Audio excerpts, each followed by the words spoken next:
I don't even manage producers. I don't do shit with producers except for you, Payne, with this podcast.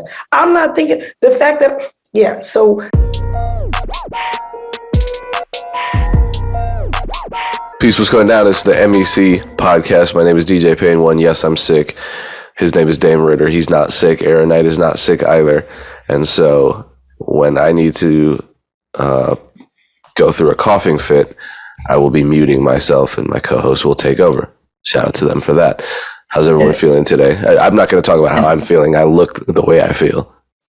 And just so everybody knows, we're not forcing Payne to do this podcast. We told him that he should bow out, but he loves you guys so much. He loves the community so much that he felt like he had to get these gems off today, despite how he's feeling.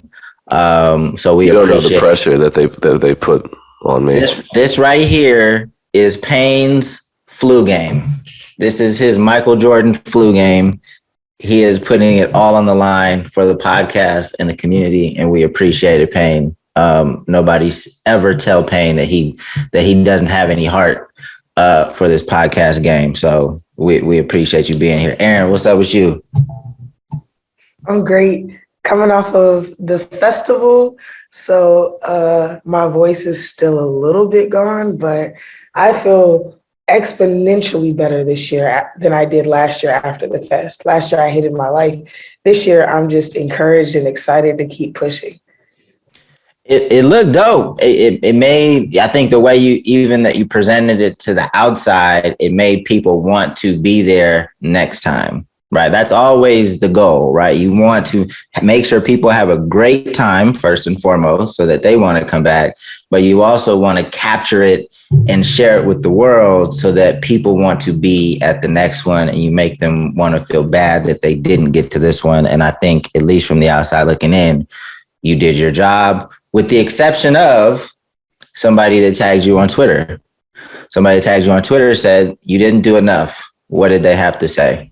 I almost don't want to give this person any additional attention because that's exactly what they were looking for, you know?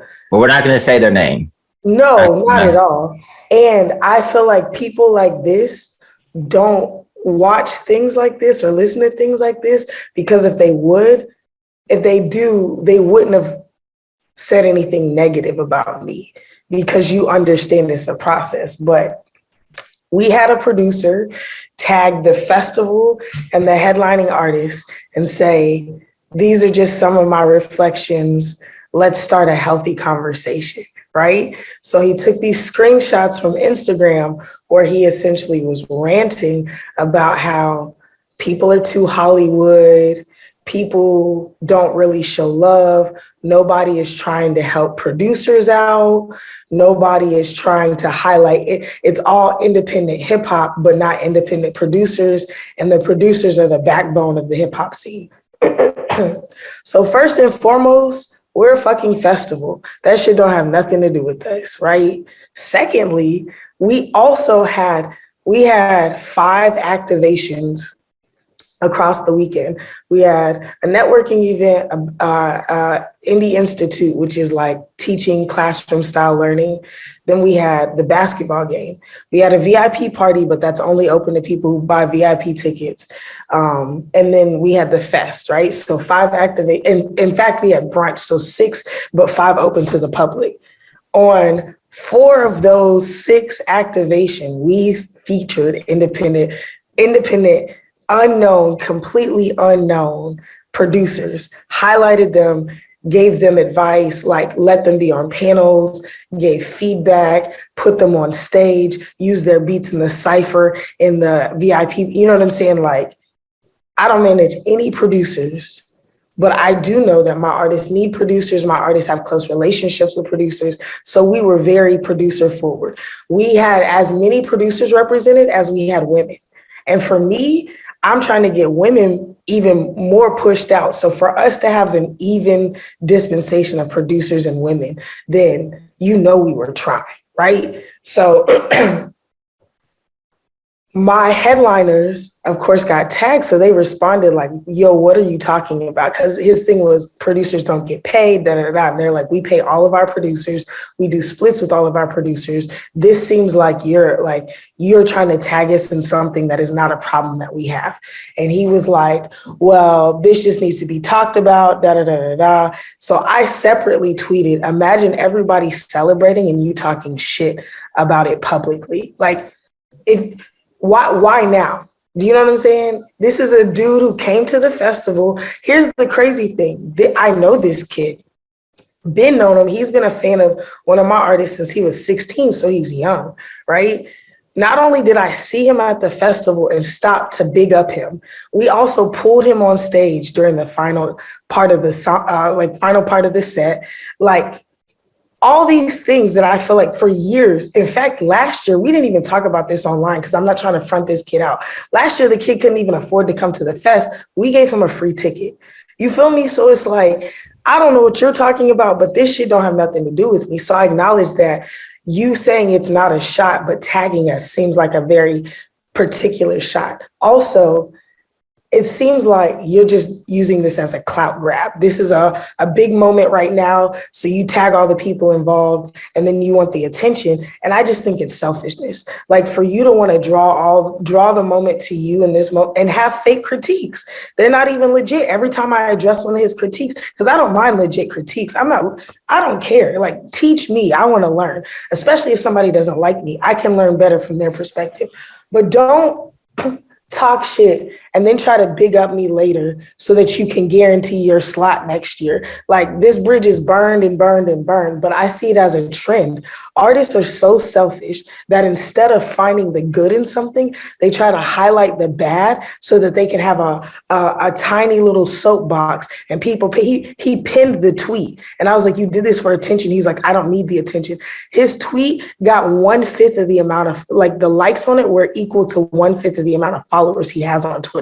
So it is for attention. Why would you pin the tweet if it's not for attention? Then he fake apologized and left it up. So I don't know.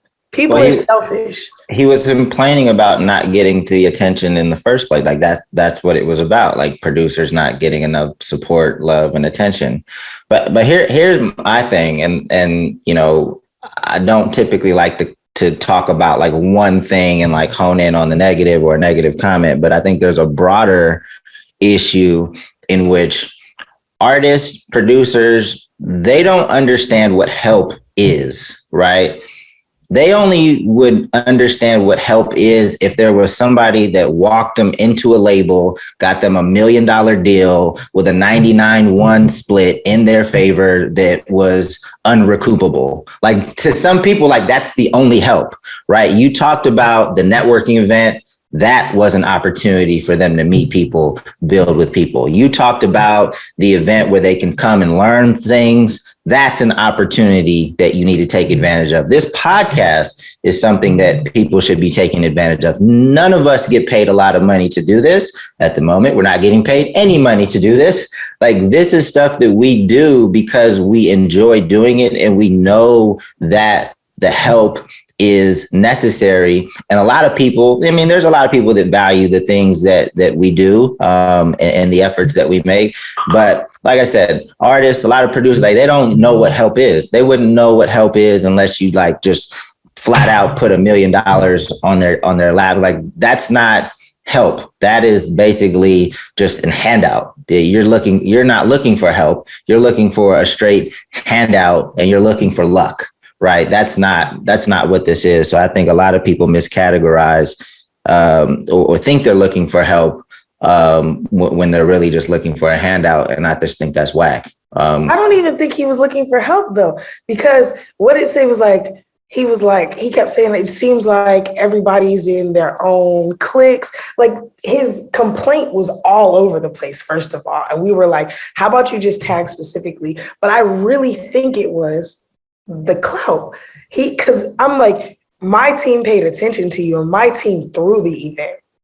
If you want anybody paying attention to you, it's the business people. I think he felt like he was going to walk in the room, and because he's had a couple of big tracks recently, He thought people were going to be like, yo, you're here. And when people didn't do that, also, you're a producer. Nobody knows what fucking producers look like. Imagine me throwing an entire festival and people being like, oh, I didn't know you were going to be here. Are you helping out? I'm like, no, I own this.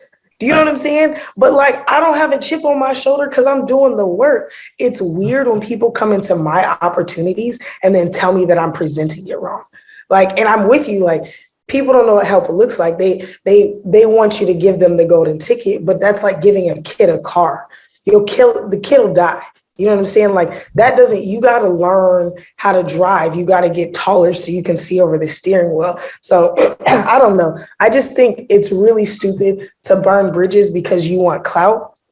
And if you don't think you want clout, sit back and look at why you did it, how you did it. Then you can tell yourself if you want clout. It's crazy. Yeah, like, what was I about to say? I totally lost my train of thought. I mean, it just annoys me. It's another reason why it's so important to learn the business so that you can. I always tell people, like, look, it's important. It's important to learn the business to make the right moves for sure. But it's also important to learn the business so you can value the people around you. And then it's also important to learn the business, which is kind of one and the same, to understand the value of help, right? Like they're just like with management, right? Like a big part of management is just pushing the ball forward, right? Just kind of moving things along, having the meetings, following up with people. And that's just pushing the ball forward is something that can complete a task. And without that person, like that task will never get done. But when that task gets done, it's something that you'll never get credit for.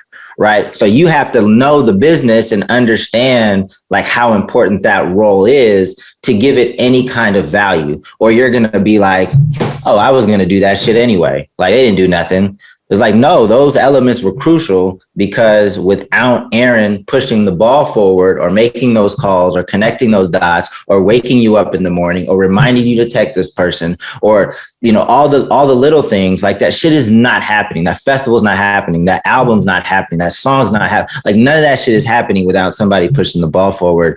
But you don't know that unless you know the business and you know how to value help. So everybody out there just looking for the golden ticket, like that shit's not coming. That's not even like, there's very few people that get help like that, right? You have to be. They're gonna take a big thing from you too. Is this a stupid question? What? I'm just completely confused as to what the purpose of the rant was. What specific grievance does he have as a producer against the festival? I've never seen producers rant against festivals. I've never seen engineers rant against festivals. Why are producers angry about festivals now? Correct. So that's what we were like, again, we're a fucking festival. What does this have to do with us? So then also, yeah, I won't even get into that. Well, so in terms of like, we asked him, we were like, what are you saying? And he was like, we need more of this. We need more of this. We need more of this. And I said, throw your own festival. Correct. Throw your own festival if that's what you need. I said, we are not trying to solve the problem. I said, we are the beginning of the solution for issues that we see. I work with artists. I am a woman. Those are my first two problems that I'm solving. The fact that you were even touched at all in my festival means that I'm thinking broader than you are because you're coming to me. I don't even manage producers. I don't do shit with producers except for you, Payne, with this podcast. I'm not thinking the fact that, so then he backpedaled and said, oh, well, you guys are offering this. My statement is that more people need to offer it. And I said, no, it's not, because if it were, you wouldn't have tagged us. You wouldn't have tagged us and say, these are just my thoughts for a healthy conversation. You would have said, hey, they did it right. More of us need to be doing it. I said, you're looking for clout and you thought you weren't going to get called out. You have nothing, you know what I'm saying? So there was no legitimate critique. He said that There's not enough opportunities for producers. There's not enough places for people to learn about how to do good business and splits, all these things. So then my marketing director sent him the flyer for the panels and said, were you there? And he was like, no, but a lot of my friends said it was great. And I said, it's weird that you have a critique for something that you didn't attend. And he was like, it's not a critique. I'm basically saying that we need more of what y'all have. And I'm like, nah, you're trying to bullshit now. This shit is crazy to me. Like, you're backpedaling because you got caught. You look stupid now, trying to co-opt what we have going on. And again, I'm not saying we're perfect, but you have a invalid complaint. Like Dame said, learn the business before you tell people they're doing it wrong. Because now you look foolish and you just burning a bridge with me burns a shit ton. It burns a city of bridges at least. Like the bridge is burned. And speaking of burning bridges, it's kind of a related thing. So there was a disagreement between two comedians, and I'm going to relate it to music because it's about performing and working out, co-headlines and things like that. So DL Hughley is a popular Black comedian. Monique, popular Black comedian. They had a show, I believe it was in Detroit, and there was a mix-up of who was the headliner. Right. So I think Monique showed a contract that I think came from her side. It was drafted from her side. It had some signatures on it. She showed it afterwards. They said that she was the headliner. DL Hughley also produced a memo after the fact from United Talent Agency that said that he was the headliner. So it seemed to be some confusion with the paperwork. But I guess the night of, Monique showed up expecting to be the headliner. But the time schedule showed that she was supposed to go on before DL. And I think, I don't think they actually spoke, which is a big problem. I don't think they spoke at the event. So Monique went on stage and decided to criticize DL, call him out, call him all kind of names for being petty and saying that she should have been the headliner. So she made it public. And I think that's one of the things that I want to talk about, because I think that's like the first, we shouldn't even know about this. I know in the comedy world, there is a big deal about who goes last, right? But, I'm new to the comedy world. I started managing Big Job, maybe 2 or 3 years ago. He does stand up. So I understand kind of like the norms of how things go. If I was a comedian and, as long as my money's right, if you pay me headlining money, I kind of would want to go on right before if I'm confident in what I do. Because if I shut shit down, everybody's all laughed out. And then the other headliner goes on, that's how I would have showed. If I was Monique, that's how I would have showed them, I'm the closer, right? Because this shit's about to go off. And then when DL comes, everybody's going to be like, this show isn't really that good compared to Monique. She just shut the shit down. But she went public with it. Afterwards, there was a lot of back and forth on social media, people producing their paperwork. It seems to me that the issue is with the promoter. It shouldn't even have been a back and forth between DL and Monique, and it shouldn't have been public. And I just want to encourage artists, producers, stop taking shit public too prematurely. I know that there's a cloud of skepticism that just hovers over the music industry or entertainment industry, and people feel like everybody's out to get them. But sometimes there's miscommunication. Sometimes it's a third party where it's a mistake. Do your due diligence and figure out where the mistake is before you just start firing off publicly. Because I think, Monique has had a lot of issues, public issues, and I don't know the exact details of every one, but when you start to have 5, 6, 7 public issues, the common denominator is one person, right? So whether you were right in all of those issues or not, that's going to hurt your reputation and people are going to stay away. So it was nasty to see. It seemed so avoidable. The back and forth, these are two kind of legends in the comedy world going back and forth, and come to find out they didn't even talk to each other the night of. So it's ridiculous. And, maybe the promoter, because it looked like the paperwork from Monique came from her side. So it doesn't look like she has representation. She represents herself, and DL gets represented by United Talent Agency. United Talent Agency is one of the biggest agencies. They don't typically make mistakes like that, right? If you're supposed to be the headliner, you're the headliner. Monique, I think what could have happened, and this is me making an assumption, is that, Monique drafted her own contract and sent it over to the promoter. And maybe the promoter just looked at how much and just confirmed that the payment was right and didn't look at her headlining specifics of her agreement, because it was her agreement. And maybe the promoter looked over it really quick, like, okay, I'm supposed to pay her 50,000. All right, 50,000. Cool. But didn't look at, she's supposed to be the headline. Because what was also interesting is nothing else outside of Monique's contract said headliner, right? Like the ticket, DL's name was first. If you look at all the promotion, DL's picture was bigger. So everything else spoke to DL's supposed to be the headliner. So that to me was like, okay, that was like the kicker. When I looked at the ticket and when I looked at all the other promotion, DL's name was first every single time. And they're probably about they're in the same realm. I don't know their ticket sales, because typically I know when we did a co-headlining tour, I think Hobson did a tour with Yellow Wolf. And at the time they were about the same size, right? And the way we decided like who closed the show, I think we split the cities and we like looked, because Hobson was stronger in certain cities, Yellow Wolf was stronger in certain cities.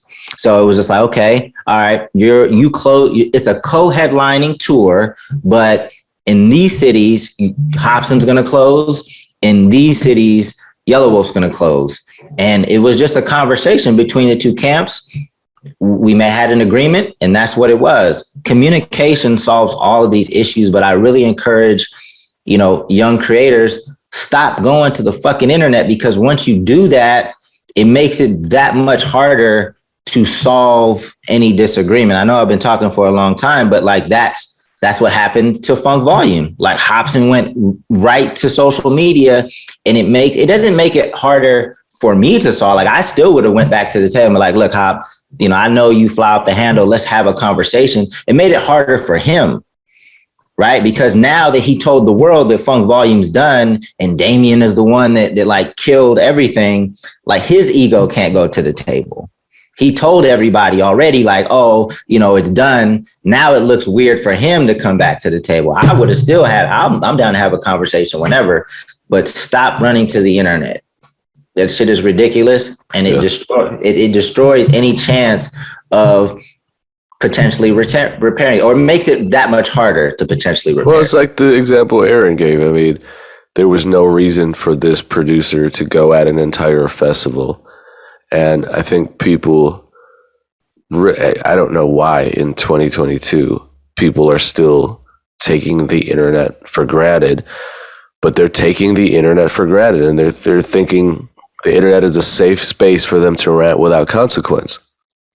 I mean, I understand when the internet first started, I was a little kid, and it felt like, everyone was anonymous. Nobody was real. We didn't have Instagram back then. We didn't even have webcams back then.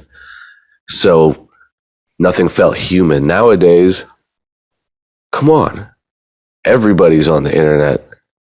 It's damn near that we're living in the metaverse, if ever one existed.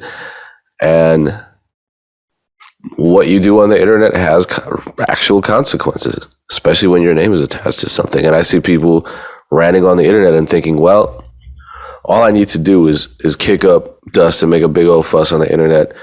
People are going to come to me and say, oh, what do you need? What's going on? What, how can I help you? It's like, no, that's not how it works. Real life rules apply to the internet. You walk into a restaurant and say, fuck everybody in this bitch. I'm fighting all of you. Someone might actually try to fight you and they go, whoa, how did this happen? That's how the internet is. You go on the internet and say, fuck this whole festival, or you go on the internet and say, this person is at fault for this particular mishap. how do you can't just take that back. It's already out there, especially when you have high visibility, especially when your aim is to have high visibility. You get what you ask for oftentimes. And even if you don't get many replies, people are watching. You could be ranting about somebody right now. They don't reply a single time.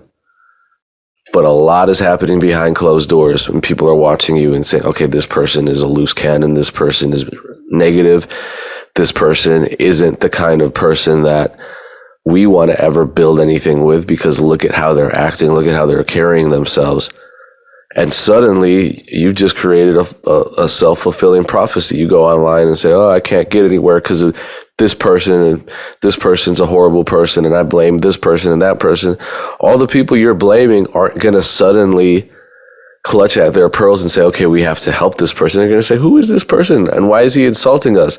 Matter of fact, I wasn't doing it. I didn't even know this person really existed up until now. But now that this person is saying all this negative stuff for no reason, now I'm cutting them off. And they have every right to cut. So you have every right to cut somebody off if they're negative. And if they go on the internet and rant and rave about you, you just do. And people still in 2022 don't understand this. They think the internet is the safest place for them to take their grievances. And it's not. It is not. It is not. It goes right back to what Dame is saying. Talk to people. That's the only way to solve problems. That's the only way to solve problems. I feel like with the Monique thing too, I do want to express a bit of empathy for her, because I think that, I don't know the situation, but I think that for her, people have taken shots at her for so long. I think that now she feels like, okay, I'm safe and fortified. I'm going to do what I got to do. And so she's just going. And I don't know. It's like, I'm with you, Dane. It don't matter the placement of the names.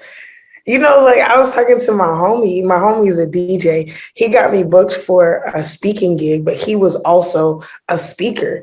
And they did not put his name on the flyer. He booked he booked 2 of the 4 speakers and the host, right? So 3 of the 5 people on it, they didn't put his name, but he was getting paid the most to be there. So he literally was like, whatever. I'm like, yo, this don't make sense. This is your thing. He was like, yo, I'm taking home the most money. Why would I care? And I'm like, yo, I get it. That's how I feel. I've had a dumbass artist not want to go on tour with one of my artists. The tour that in 2019, the biggest tour that I ever did, we sold on average 600 tickets a night for an artist that nobody's ever heard of, right? So we were killing it with the niche art audience. He wanted to be a co-headliner. And I said, no, you have monthly listeners that are similar to us, but I know your hard tickets because I've booked you in Atlanta and you can't even sell half of this, right? Which is one of your strongest markets. And they were mad. So they were like, well, we just got invited to go on this other tour. It's a better look. He's got more Instagram followers, whatever. They went on that tour, right? I said, bet, we saved money now because we don't have to split with y'all. He went on that tour on average. I had friends there was the same thing. We did 15 cities, they did 12. On average, I had friends in 6 different cities. On average, they sold 28 tickets. Yeah, I mean, shit.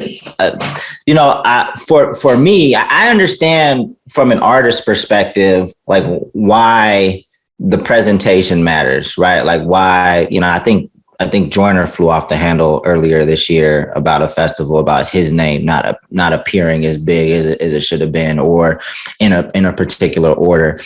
I'm not saying that it doesn't matter. Like I think it does matter. For me, it does. Like I'm not an artist, but, if I'm speaking somewhere, doing something, put me on the flyer, take me off the flyer, whatever, compensate me. That's what I care about, but from an artist perspective or a comedian perspective, I can see why the perception matters, but there's just a better way to sort this out, right? Like like you said, there are ticket sales. That's why your ticket sale history is so important, right? In terms of negotiating what you should be paid, in terms of negotiating where your name should be on the marquee. Like it matters, but let's have that conversation because that data exists, right? Or your team should have that data. Since Monique is not working with an agency, now she's tasked with, tracking that data. Maybe she's not, maybe she is. I don't know, but I know United Talent Agency is for sure. Right. That's why the data is so important. But, it could have just been a much cooler conversation. Did she not see the flyers beforehand though? Yeah, all the flyers. Like that, to me, that's a moment where you're just like, my contract said this. When the moment I see a flyer go out, do you know what I'm saying? I've had to do that. I have artists on festivals. I have an artist on a festival right now. She's the headliner. She was at the bottom of the flyer. I'm like, hey, we were told that she's opening the headlining stage. It doesn't make sense that artists on the smaller stage. So I'm with you. I get it. But that should have been happening way before the night of. Yeah. Way. So that's my thing. This is no shot to Monique, but I'm like, you can't now make a seemingly ego play to the internet when all the signs have been pointing to this. And now you're just upset because they forced you to go sooner and your contract says you're not a headliner. The signs told you that you weren't the headliner. And if you really believe that, you should have had that conversation way before that night. Because now you just look like, again, and I have empathy for Black women in this space because we get the shit end of this. But again, like you gotta, because now it looks even worse.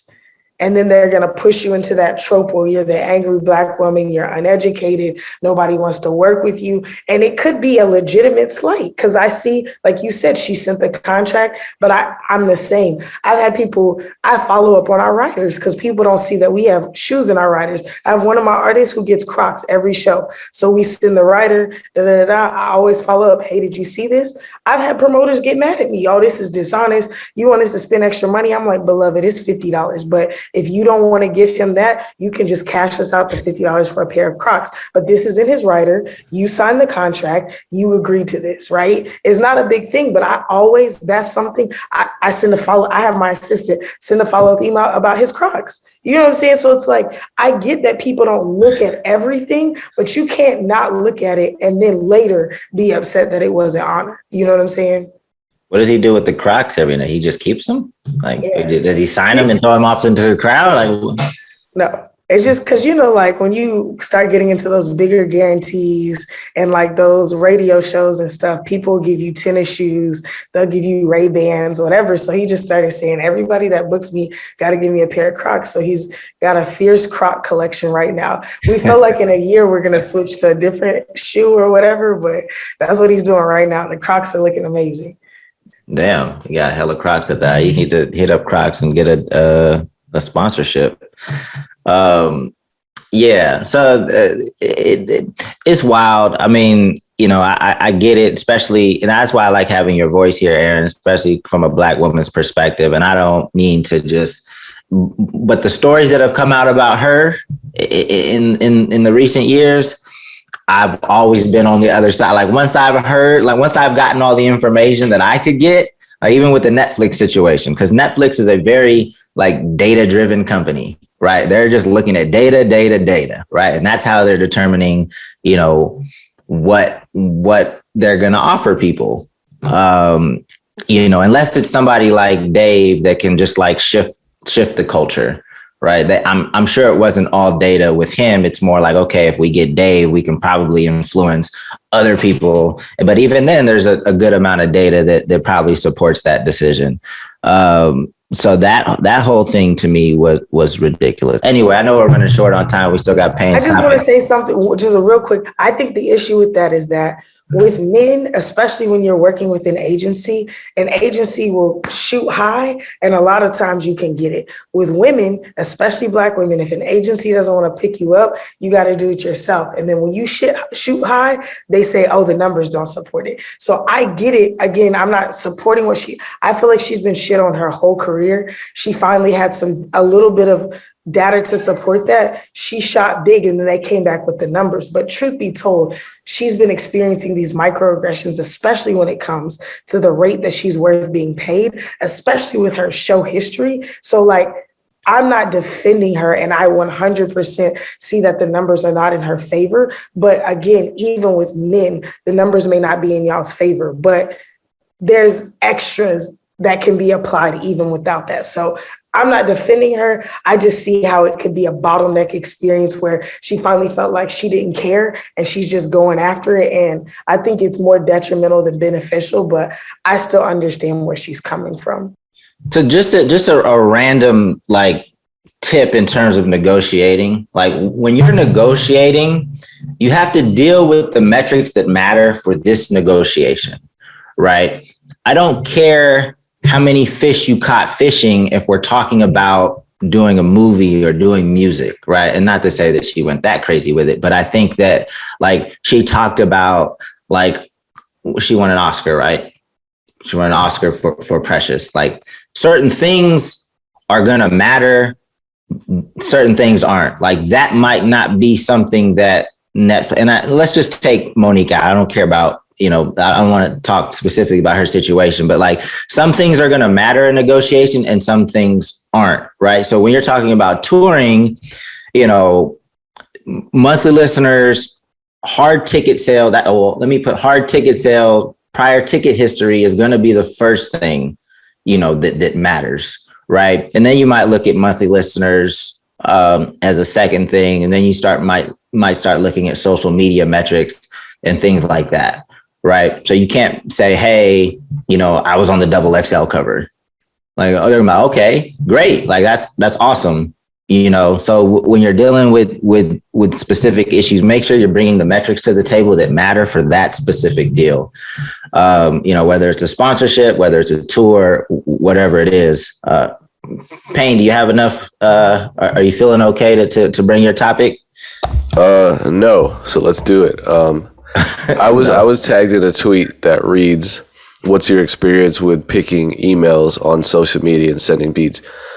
Now the tweet's not written very clearly, and so we all kind of interpreted it our own way. And the way I interpreted it was finding emails in Twitter and Instagram bios and sending sending beats. Right. I personally have a problem with that because it's unsolicited, but I also think, well, if you can pull off a really personable and appealing email, you could reach out and ask about sending beats. I mean, if someone has a general inquiries email, don't just reach out and flood them with beats, but reach out and, introduce yourself. Say, look, I'm a huge fan of this artist. I understand their style. This is what I do. What's the best pathway for me to submit beats, if there is such a pathway? I think that's reasonable. The issue is 99% of people on the internet can't write emails and have no social graces, as we all know. But anyway, what the original tweet's author actually meant was, do you send beats when artists on social media ask for them? So for example, all the tweets that say, I need beats, here's my email. And I can see why a lot of producers responded to the tweet by saying no. Like the reasons for me why, and I used to try this. I used to do this a lot, and the results were mixed. I'd say overwhelmingly they led to nothing. But at times I would actually get a reply and maybe in rare instances actually create a relationship with the artist. But number one, those inboxes fill up fast and your beats probably get ignored because there are so many producers sending beats to that email. If any of us, I mean, I don't think it matters how many followers you even have as an artist. If you type send beats, here's my email on Twitter, you're getting hundreds of emails and it's going to be overwhelming. You think that it's going to be this amazing experience. Oh my God, all these beats to my inbox. It's not going to be. And there's so much variation. Number two, and this is a big problem, and this is why probably a lot of emails get ignored. The artist may not even be telling you what kind of beats they want. So you're taking shots in the dark, and a lot of producers just ignore that anyway. So the artist could say, I need up-tempo beats or I need experimental beats and someone's just sending stuff that sounds like it was made 5 years ago. Not experimental at all. And that's 80% of what you're getting in your inbox. You're just going to stop listening after a certain point. And then number 3, remember the Soulja Boy video. Maybe these artists just want beats to freestyle to. Maybe they want free exclusive rights. Who knows, right? So there's paranoia there. But ultimately, the worst thing that could happen is, they steal your beat and then you just have to deal with that accordingly. It's a headache, but it is what it is. I don't know if you're familiar with these bots. One is the Send Beats bot. I thought it was super dope at first. It would spider Twitter and find tweets that contained the word Send Beats, and then it would retweet those tweets to their feed. And so producers could follow this bot's profile and know exactly which artist they could send beats to. Here's the problem with that. I don't know what kind of context or syntax or whatever that the bot is programmed to parse through. I get put on there all the time. And it could just be from a tweet that I type saying, hey, producers, how do you send beats to artists? But they saw that I typed send beats. All of a sudden, I'm getting a ton of beats sent to me. So now I'm like, I hate this thing. This is the worst thing ever because now I'm getting a million beats sent to me by a bunch of assholes who don't even read the tweet. They just see, oh, DJ Payne one's on Send Beats bot. I'm going to click on his profile, find his business inquiries email, and just flood him with trash beats.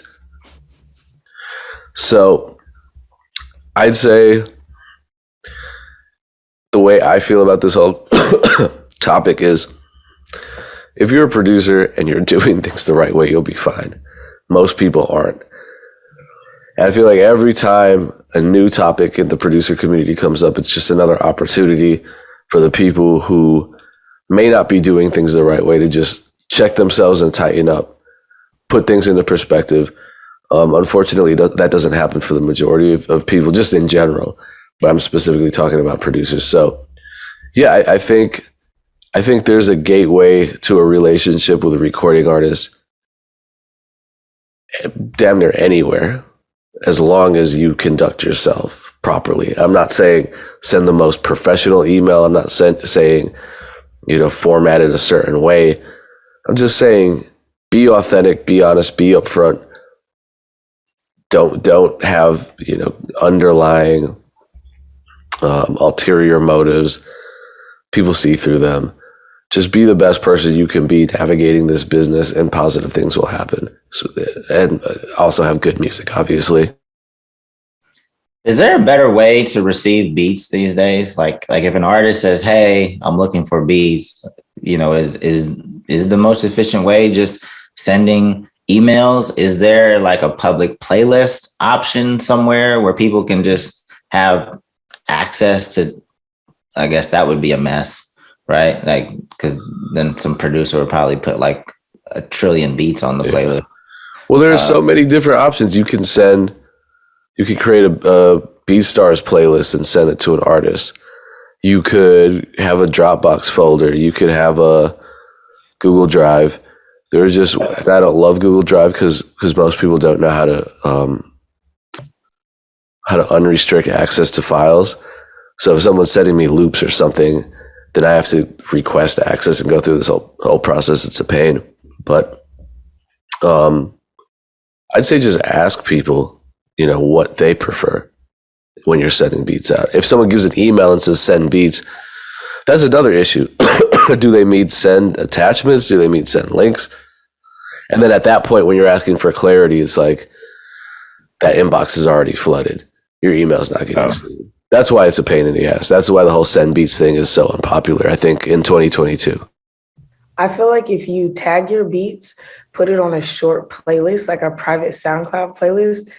I don't accept beats, so this is not to send to me. But when my artist and me used to listen through them together, that was the easiest. If I can ride and listen to the song, especially if an artist is freestyling, trying to figure out if they like it, send like 5 or 6, maximum 8 beats as a playlist with different sounds labeled specifically for that artist and your tag on it. And then in the bottom say, if you like any of these beats, just tell me the name. I'll send you the MP3 or the WAV file of it, and we can talk splits. To me, that makes it simple because now it's not like, oh shit, I got to download this. Is it going to have a virus? We transfer, Like streaming links, I think work great and they're effective and efficient. I feel like there's an opportunity though, because the tech is so advanced now, where there is tech that listens and like appropriately tags music, like there could be like, okay, if I'm an artist, I'm trying to get beats submitted and there's, a process that these beats get analyzed and maybe even prioritized in a way for what I'm looking for, without having to go even one by one in a playlist. There's probably, I know it's possible. I don't know what the business model would be or why somebody would build that, but it just seems like a very inefficient and ridiculous way. Like, hey, send beats, and then you get 1,000 emails. Like if I was an artist, I know I'm not doing that. I would probably just go to BeatStars, and because BeatStars, it seemed, and Payne, you can tell me if I'm wrong, but it seems like, you can find genres and like specific beats like fairly easy on the platform, so I can get to what I'm looking for, as opposed to just like, hey, send me a shitload of beats in the email. You probably have them on BeatStars anyway. Yeah. Anyway, I'm just and I think that's what a lot of artists are doing today. For sure. All right, cool. We can close it up. Payne, can you give us your famous outro, or should my famous outro? Yes. Yes. Appreciate everyone tuning in. This is the MEC podcast.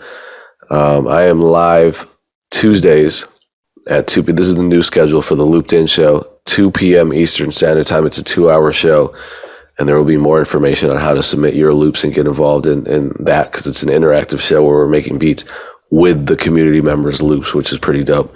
And I'll let you know when. I'll personally send out a text every time I go live. But Dame, you have to give them the number.